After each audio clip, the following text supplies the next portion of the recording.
ሳሪስ ቲቪ ላይ ትገኛላችሁ። በዛሬው ዕለት ኤግዚቢሽን ማዕከል ገብተን ነበር ማለት ነው። እያንዳንዷን ነገር ይዘንላችሁ መተናል። በምንችለው መልኩ የትንሳኤ በዓል ምክንያት በማድረግ አዋሽ ባንክ አዘጋጅቶ ነበረ ወርቅ ጌጣጌጦችን፣ አልባሳትን ይዤላችሁ ቀርብ ያለው እንዲሁም ሽቶችን በዛሬው ፕሮግራማችን ይዘንላችሁ እየመጣን ነው። የህፃናት መጫወቻዎች፣ አልባሳት፣ የሴቶች የጫማ እቃዎችን፣ የቤት ውስጥ ጌጣጌጦችን፣ እጣን፣ ምን የቀረ ነገር አለ? መነጽር ካስፈለጋችሁ መነጽር አለ።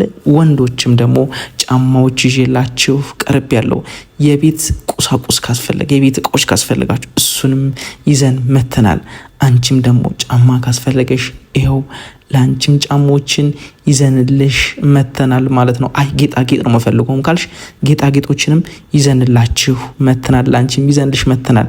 አይ እኔ የጽዳት እቃ ነው መፈልገው ካልሽ ይኸው የጽዳት እቃ፣ ንጽህና ደግሞ እንጠብቅ ካላችሁ ይኸው ሻምፖና ኮንዲሽነር ይዘንላችሁ መተናል ማለት ነው። ሳሪስ ቲቪ ትገኛላችሁ። ሰብስክራይብ አድርጉ። የህፃናት መጫወቻዎችና አልባሳትን ከፈለጋችሁ እንዲሁም ጤና እንፈልጋለን ካላችሁ ደግሞ ጤናችሁ የምትጠብቁበት የበቆሎ ፕሮዳክት አይ ቢዩቲ ይፈልጋሉ ካላችሁ ሄላስ ቢዩቲ ማለች። ሳሪስ ቲቪን ሰብስክራይብ በማድረግ ቤተሰብ ይሁኑ።